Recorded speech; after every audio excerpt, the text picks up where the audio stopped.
என் அன்பு பிள்ளையே, நான் தான் உன் அப்பன் திருப்பதி பெருமாள் வந்திருக்கிறேன். நீ அனுதினமும் என்னை பற்றி அதிகமாக நினைத்து கொண்டே இருக்கிறாய். அதனால்தான் உன்னிடம் பேச நானே உன் இல்லம் தேடி வந்திருக்கிறேன். இனி அனைத்து நன்மைகளும் உன்னை தேடி வர நான் வழிவகுப்பேன். இன்று இருக்கும் நிலையை பார்த்து நாளையும் இப்படியேதான் இருக்கும் என்று நினைத்து விடாதே. உன் நிலைமையை மாற்ற எனக்கு ஒரு நொடி போதும். எந்த பிரச்சனைகளையும் கண்டு ஓடவும் வேண்டாம், ஒதுங்கவும் வேண்டாம். எந்த கஷ்டங்களையும் நினைத்து நீ புலம்பவும் வேண்டாம். நீ இனி எப்போதும் தர்மத்தின் பக்கம். ஏனென்றால் உன்னோடு நான் இருக்கிறேன். வாழ்க்கை என்னும் யுத்தத்தில் நீ வெற்றி பெற உனக்கு நான் துணை இருப்பேன். நல்ல செயல்களை செய்பவன் இன்பங்களை பெறுகிறான். தீய செயல்களை செய்பவன் அதிக துன்பத்தையே அனுபவிக்கிறான். ஒருவரை யார் கைவிட்டாலும் அவன் நம்பும் ஆன்மீகம் அவனை ஒரு நாளும் கைவிடாது. பணிவை விட சிறந்த பண்பு வேறு எதுவும் இல்லை. துணிவை விட சிறந்த ஆயுதம் வேறு எதுவும் இல்லை என் செல்லமே. உன் உறவினர்களை பற்றி அதிகமாக சிந்திக்காதே. உனக்கு கஷ்டம் தந்த உறவினர்களை நீ எதுவும் செய்ய வேண்டாம். அவர்களை நினைத்து நீ மனம் வருந்தினாலே போதும். உனக்கு பாதிப்பை தந்தவர்களுக்கான தண்டனையை காலம் கொடுத்தே தீரும். எல்லாமே உடனுக்குடன் நடக்க வேண்டும் என்று நினைக்காதே. தாமதமானாலும் என்றும் தர்மமே வெல்லும். வாழ்க்கையே வாழ்வதற்குத்தான், அழுது புலம்பி வீணடிப்பதற்காக அல்ல. இந்த நாள் மீண்டும் கிடைக்காது. எனது ஆசீர்வாதம் என்றும் உனக்கு உண்டு என் பிள்ளையே. நீ மற்றவர்களிடத்தில் என்றும் பொறாமை கொள்ளவே வேண்டாம். உனக்கு கிடைத்திருக்கும் அனைத்தும் உனக்கு நல்லது என்று நம்பு. உன்னிடம் இருக்கும் அனைத்தும் நான் கொடுத்தது. உனக்கு கிடைத்த நல்ல விஷயங்களை அனுபவித்து கொண்டாடு. அவைகளுக்கு எப்போதும் நன்றியோடு இரு. கஷ்டங்கள் வந்தால் வாடாமலும், மகிழ்ச்சி வந்தால் ஆடாமலும் கொஞ்சம் அமைதியாக இருக்க பழகிக்கொள். எல்லாம் நான் பார்த்துக் கொள்கிறேன். யாரை நம்பியும் நீ இங்கே பிறக்கவில்லை. உன்னை யார் ஒதுக்கினாலும் நான் உன்னை ஒதுக்கப் போவதில்லை. எதற்கும் மனதை போட்டு குழப்பிக் கொள்ளாமல் என்னை நினைத்து உன் கஷ்டமான நிலைமைகளை கடந்து வா என் செல்லமே. உன்னுடைய தேவையற்ற எண்ணங்களே உன் குழப்பங்களின் ஆணிவேர். அதனை இப்போதே விட்டுவிடு. தகுந்த சமயத்தில் உனக்கு தகுதியான அனைத்தையும் நான் தருவேன் என் செல்லமே. நீ வேண்டாம் என்றாலும் உனக்கு நல்லதென்றால் நான் அதை உனக்கு தந்தே தீருவேன். உனக்கு எது நல்லது என்று உன்னை விட எனக்கே நன்றாக தெரியும். எனக்கு தேவையான அனைத்தையும் என் கடவுள் எனக்கு தருவார் என்று நினைப்பவர்கள் மட்டும்தான் உறுதியாக வெற்றி பெறுகிறார்கள். என் பிள்ளையே, உன்னால் முடியாது என்று ஒரு நாளும் சொல்லாதே. எனக்கு பக்தி நிறைய இருக்கிறது. அதனால் நான் எப்போதும் தன்னம்பிக்கையுடனும் மன சந்தோஷத்துடனும் இருப்பேன் என்று உன் ஆழ்மனதிற்கு எடுத்துக்கூறு. நீ என்னை காண திருப்பதிக்கு 3 மாதங்களுக்கு ஒரு முறையாவது வந்துவிடு என் பிள்ளையே. துளசி செடியினை உன் வீட்டில் வளர்த்து வா. அதற்கு ஏகாதசி மற்றும் சனிக்கிழமைகளில் என்னை நினைத்து விளக்கேற்றி அதற்கு சாம்பிராணி தூபம் போடுவதை வழக்கமாக்கிக் கொள். உன்னிடத்தில் செல்வ நிலை பெருகி வர நான் ஆசிர்வதிப்பேன். நீ சனிக்கிழமை மற்றும் ஏகாதசி போன்ற நாட்களில் என்னை நினைத்து விரதம் இருந்து வழிபாடு செய்வதால்தான் உனக்கு இவற்றையெல்லாம் நான் சொல்லிக் கொண்டிருக்கிறேன். நான் சொல்லும் அனைத்தையும் அப்படியே பின்பற்றி நல்ல பலன்களை பெற்றுக்கொள்.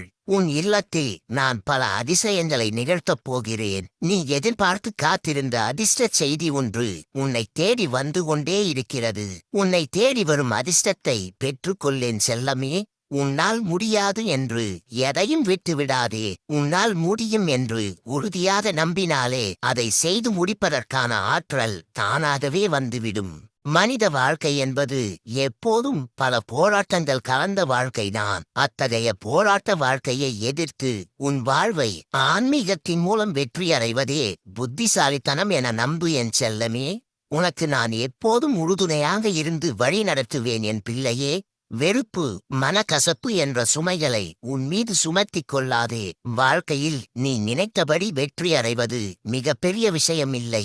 அதற்கு நான் ஒரு வழியை சொல்கிறேன் கேள். வாழ்க்கையில் நீ வெற்றியடைய திட்டமிடல், தன்னம்பிக்கை, கடின உழைப்பு, தோல்விகள் தந்த பாடம் இவைதான் உனக்கு உதவுகிறது. நீ உழைக்கின்ற நேரம்தான் உன் வாழ்க்கையிலேயே மிகவும் சந்தோஷமான நேரமாக இருக்க முடியும். உன் வேண்டுதலை நிறைவேற்ற நான் உன் வீடு தேடி வந்துவிட்டேன். நீ எப்போதும் முதலில் உன் குலதெய்வத்தை வணங்க பழக்கப்படுத்திக் கொள். நீ சனிக்கிழமைகளில் திருப்பதி நமோ நாராயணா என 21 முறை சொல்ல பழகிக்கொள். உனக்கான பல நல்ல விஷயங்கள் ஒவ்வொன்றாக நடக்க ஆரம்பிக்கும். இதுவரை நீ கடந்து வந்த கஷ்டங்களை இந்த நொடியே மறந்துவிடு. இனி உன் வாழ்வில் நடக்கப் போகும் மகிழ்ச்சியினைக் காண காத்து கொண்டிரு. மற்றவர்கள் உன்னை தேடி வந்து கஷ்டப்படுத்தினால் பயப்படாதே, அவர்களை மன்னித்து விட பழகு. நான் உன் கூடவே துணையிருந்து உன்னை மன பயத்திலிருந்து வெளியில் கொண்டு வருவேன் என உறுதியாக நம்பு என் பிள்ளையே. ஒரு நல்ல மாற்றம் முதலில் கடினமாக இருக்கும், நடுவில் குழப்பமாகவும் இருக்கும், இறுதியில் அழகான ஒரு சந்தோஷத்தை கொடுக்கும். சுயநலம் நிறைந்த இந்த உலகில் நீ என்னைத் தவிர மற்றவர்களிடத்தில் உண்மையான அன்பை எதிர்பார்த்து ஏமாறுவது மிகவும் தவறு என் பிள்ளையே. எப்போதும் நீ பொறுமையுடனும் நம்பிக்கையுடனும் காத்திரு. நடக்க இருப்பது சரியான நேரத்தில் சரியான இடத்தில் சரியான காரணத்துடன் மிகவும் சரியாகவே நடக்கும். உன் துயரத்திற்கு இன்று கடைசி நாள். இனி நல்லது மட்டுமே நடக்கும் என நம்பு. வாழ்க்கை உனக்கு ஒவ்வொரு நிமிடமும் ஏதாவது ஒரு பாடத்தை கற்றுக் கொடுத்து கொண்டேதான் இருக்கும். அதில் நல்ல பாடம் எது என நீயே முடிவு செய்து அதை கற்றுக்கொள்ள தயாராக இரு.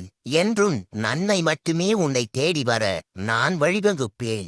அடுத்த நொடி இன்பமாக மாறும் என நீ முழுமையாக நம்பு. உறவினர்கள் என்னை ஒரு ஆளாகவே மதிப்பதில்லை என புலம்பாதே. அவர்கள் அப்படித்தான் இருப்பார்கள். அவர்களை மாற்றுவது உன் வேலை இல்லை. உன்னை தேடி வரும் சந்தோஷத்தை வரவேற்க காத்து கொண்டிரு. உனக்கான சந்தோஷங்களை வரவேற்பதுதான் இனி உன் வேலையாகவே இருக்கப் போகிறது. ஏதோ சம்பாதிக்கிறோம், ஏதோ சாப்பிடுகிறோம் என வாழாமல் சம்பாதிக்கும் வருமானத்தை எப்படி அதிகரிப்பது, அதனை வீண்விரயம் இல்லாமல் செலவு செய்வது எப்படி என யோசித்து செயல்படு. இதில் நீ கவனமாக இருந்தாலே உனக்கு பண கஷ்டம் வராமல் நீ தடுத்துக் கொள்ளலாம். அதற்கு நீ என்ன செய்ய வேண்டுமென்றால் பக்தி பாடத்தை கற்றுக்கொண்டு அதனை செயல்படுத்துவதுதான் ஒரே வழி. முழுமையான பக்தியில் நீ இருந்தால் மருத்துவ செலவுகள் உன்னை நாடாமல் இருக்கும். ஆமாம் பிள்ளையே, அதுதான் மிகப்பெரிய உண்மை. நான் சொல்வதை கவனமாக கேள். அது என்னவென்றால், பக்தியினை நீ விரும்பத் தொடங்கினால் முதலில் நீ எப்போதும் நிறைய நல்ல செயல்கள் செய்வதில் உன்னை ஈடுபடுத்திக் கொள். நான் உன்னிடம் விரும்புவதெல்லாம் உன்னுடைய அன்புமிக்க பக்தி மட்டுமே. அதன் மூலம் சந்தோஷம் எனும் பரிசினை நீ பெற்றுக்கொள்ள நான் ஆசீர்வதிப்பேன். நீ யாரை பற்றி அவதூறாக பேசினாலும் அது என் மனதை புண்படுத்தும். ஆகவே அதை தவிர்த்து விடு என் பிள்ளையே. உன்னை சுற்றியுள்ள சூழ்நிலைகள் உனக்கு பல தடைகள் தரலாம், ஆனால் அது அப்படியே இருக்கும் என்று தவறாக நினைத்து விடாதே. உன் வாழ்வில் பல நன்மைகள் உன்னை தேடி வர காத்திருக்கிறது. அதனை அனுபவிக்க நீ தயாராக இரு. ஒவ்வொருவருக்கும் நடக்கும் நன்மை தீமை ஆகியவை அவர்களுக்கு நான் கொடுக்கும் பாடங்கள். அதனை வென்றுதான் வாழ்வில் முன்னேற முடியும். சனிக்கிழமை நாட்களில் ஓம் நமோ நாராயணா என 21 முறை காலை மாலை ஆகிய 2 வேளைகளும் பாராயணம் செய்து வா. பல நன்மைகள் உன்னை தேடி வர ஆரம்பிக்கும். என் சூரிய பார்வை பட்டவுடன் உன் கவலைகள் அனைத்தும் பனித்துளி போல் காணாமல் போய்விடும். உன் கவலைகளிலிருந்து நீ வெளியே வா. உன்னிடம் பல விஷயங்களை சொல்லவே நான் வந்துள்ளேன். உனக்கு நான் பல ரூபத்தில் உதவி செய்து கொண்டே இருப்பேன். உனக்கு பணவரவு வந்ததும் எனக்கு நன்றி கூற பழகிக்கொள். நன்றி என்ற வார்த்தை மிகவும் மனநிறைவு தரும் வார்த்தை என புரிந்துகொள். நன்றியினை எல்லோரும் சொல்லவே முடியாது. பக்தி உள்ளவர்கள் மட்டுமே அதிகம் சொல்வார்கள். ஏனென்றால் அது பிரபஞ்ச ஆற்றலின் வார்த்தை என்பதுதான் உண்மை. பணத்தினை செலவு செய்யும் போது நீ பல மடங்காக என்னிடமே திரும்ப வா என்று அந்த பணத்திடம் கூறி திருப்தியோடு செலவு செய். நீ அப்படி செய்யும் போது பணவரவு உன்னிடம் பல மடங்காக உயர்வதற்கு நான் ஆசீர்வதிப்பேன் என் செல்லமே. இனி பணக்கவலை என்பது உன்னிடம் வராமல் இருக்கும் என்பதை நம்பு. அதுதான் பிரபஞ்ச ஆற்றலின் மிகப்பெரிய சக்தி. இனி உனக்கு பண தடைகள் மற்றும் கடன்கள் படிப்படியாக குறையும். கணவன் மனைவி இருவரும் ஒற்றுமையாக வாழ அன்பினை அதிகம் செலுத்துவதும் மிகவும் முக்கியமான ஒன்று. குடும்ப வாழ்க்கை என்பது அன்பினை கொடுக்கவும் பெறவும் மட்டுமே என்பதை மறந்துவிடாதே. நீ அன்பினை செலுத்த முயற்சித்தால் உன் வாழ்வில் மகிழ்ச்சி நிரம்பி வழிய நான் ஆசிர்வதிப்பேன். மன்னிப்பு என்ற வார்த்தை தவறினை திருத்த ஒரு வாய்ப்பு என்பதுதான் மிகப்பெரிய உண்மை என நீ தெரிந்து கொள் என் பிள்ளையே. மன்னிப்பதும் மன்னிப்பு கேட்பதும் பக்தி உள்ள மனதிற்கு மட்டுமே சொந்தம். அதனை அவர்களால் தான் சொல்லவே முடியும். ஏனென்றால் அவர்களுக்கு அந்த வார்த்தை குறைவாகத்தான் தேவைப்படும். அவர்களுக்கு நன்மைகள் நிறைய நடப்பதால் தவறுகள் மிக குறைவாகவே இருக்கும். அந்த தவறுகள் கூட எதிர்மறை எண்ணம் கொண்ட நபர்களால் தான் நடக்கும். அவர்களால் தான் மன்னிப்பு என்ற வார்த்தையே உன்னை போன்ற நேர்மறையானவர்களுக்கு தேவைப்படுகிறது என் பிள்ளையே.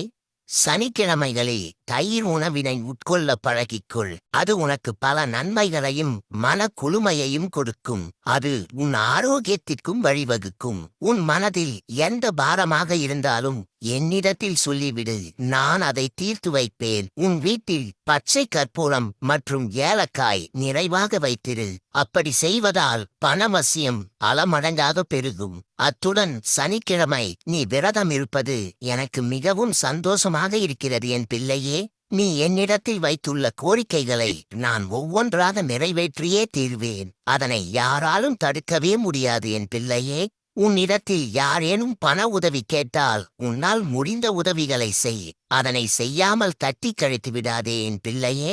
பணத்தை தானமாக கொடுத்தால் நீ கொடுக்கின்ற பணம் பல்கி பெருகி அதுவே உன்னிடம் நிறைய வந்து சேரும். இது பிரபஞ்ச ஆற்றலின் சக்தி. ஒரு முறை உதவி செய்ய முடியவில்லை என்றால் கலங்காதே, மறுமுறை முயற்சி செய். அதுவும் ஒருவித தானம்தான் என் பிள்ளையே. மற்றவர்களுக்கு உதவும் தகுதியை நீ அடைந்தால்தான் அவர்களுக்கு உதவி செய்யும் வாய்ப்பையே நான் தருவேன். நீ என்னிடம் செலுத்தும் பக்தியை விட நீ மற்றவர்களுக்கு செய்யும் உதவிகளே என்னை அதிகம் மகிழ்விக்கிறது என்பதை புரிந்து கொள்ளேன் பிள்ளையே. நீ என்னிடம் வந்து பண உதவி வேண்டும் என்று கேட்டதும் நான் எப்படி தருகிறேனோ அப்படித்தான் நீ மற்றவர்களுக்கு செய்யும் இந்த பண உதவியும். நீ மற்றவர்களுக்கு உதவி செய்தால் உன் உள்ளம் எப்போதும் என்னிடம் இருக்கும் என்பதை புரிந்துகொள். பல நன்மைகளும் உதவிகளும் உன் மூலமாக மற்றவர்களுக்கு செய்யும் சூழலை நான் உருவாக்குகிறேன் என்பதை புரிந்துகொள். இனி நீ சந்தோஷமாக இருக்க பழகிக்கொள். சந்தோஷ சூழலை நான் உருவாக்கித் தர நீ பக்தியினை அதிகம் செலுத்த வேண்டும் என்பதை நினைவில் வை. உணவு என்றால் அது கிடைத்து விடாது. அதனை பொறுமையாக தயார் செய்தால் தானே கிடைக்கும். அதுபோல்தான் நான் கூறும் அனைத்து நல்ல விஷயங்களையும் நீ பின்பற்றினால்தான் பல நன்மைகள் உன்னிடம் வந்து கொண்டே இருக்க நான் வழிவகுப்பேன். மற்றவர்கள் உன்னிடத்தில் வந்து ஏதாவது பிரச்சனைகளை சொன்னால் நானே பல பிரச்சனைகளை மாட்டிக்கொண்டுள்ளேன். நான் என்ன செய்வது என்று அவர்களிடம் கூறாமல் அவர்களுக்கு உன்னால் முடிந்த ஆறுதல் வார்த்தைகளை கூற பழகு. அதன் பின் உன்னாலும் ஒருவருக்கு மன நிம்மதி தர முடிகிற சக்தி உள்ளது என்பதை உனக்கு நான் புரிய வைப்பேன். அதன் பின் உனக்கு பல நன்மைகள் உன்னை தேடி வர பிரபஞ்ச ஆற்றல் வழிவகுக்கும் என் செல்லமே. அன்பினை மற்றவர்களிடத்தில் அதிகம் செலுத்த பழகிக்கொள். நீ செலுத்திய அன்பை விட பல மடங்கு அன்பு உன்னை வந்தடையும். அதனை முழுமையாக நம்பு, அதுவும் நடந்தே தீரும். கவலை எனும் மனத்தீயை உன் மனதிற்குள் செலுத்தி உன் மனதில் உள்ள என்னை காயப்படுத்தாமல் பார்த்து கொள்ள முயற்சி செய் என் பிள்ளையே. என்னுடைய மந்திர வார்த்தைகள் என்றும் பல மடங்கு சக்தி வாய்ந்தது என உனக்கு நான் புரிய வைக்கிறேன் என் பிள்ளையே. சனிக்கிழமை ஏகாதசி ஆகிய நாட்களில் தூய்மையான பன்னீரில் ஜவ்வாது பச்சை கற்பூரம் ஆகியவற்றை கலந்து வீடு முழுவதும் தெளித்து வா. இது பண ஈர்ப்புக்கு வழி செய்யும். இதனை நமோ நாராயணா என கூறிக்கொண்டே செய். பல நன்மைகளும் சந்தோஷங்களும் உன்னை தேடி வந்து கொண்டே இருக்கும். பணவரவு வந்தால் உன் மனம் எவ்வளவு மகிழ்ச்சி அடையும் என்று எனக்கு மட்டுமே தெரியும். அதனை அதிகப்படுத்த நான் சொன்ன இந்த வார்த்தைகள் அனைத்தையும் பின்பற்றி நல்ல பலன்களை பெற்றுக்கொள். நீ மகிழ்ச்சி பெற்றால் உன்னை விட நான் அதிக மகிழ்ச்சி அடைவேன் என் பிள்ளையே. இந்த மகிழ்ச்சி உன்னிடம் நிரந்தரமாக இருக்கவே நான் ஆசைப்படுகிறேன். உன்னிடம் உள்ள வாகனங்களை சனிக்கிழமை மற்றும் ஏகாதசி போன்ற நாட்களில் தூய்மை செய்ய பழகிக்கொள். அப்போதுதான் உனக்கு தன்னம்பிக்கை பெருகும். அது எப்படி என நீ கேட்பது எனக்கு புரிகிறது. அதுதான் பிரபஞ்ச ரகசியம் என் பிள்ளையே. நல்லதே நினை, நல்லதே நடக்கும்.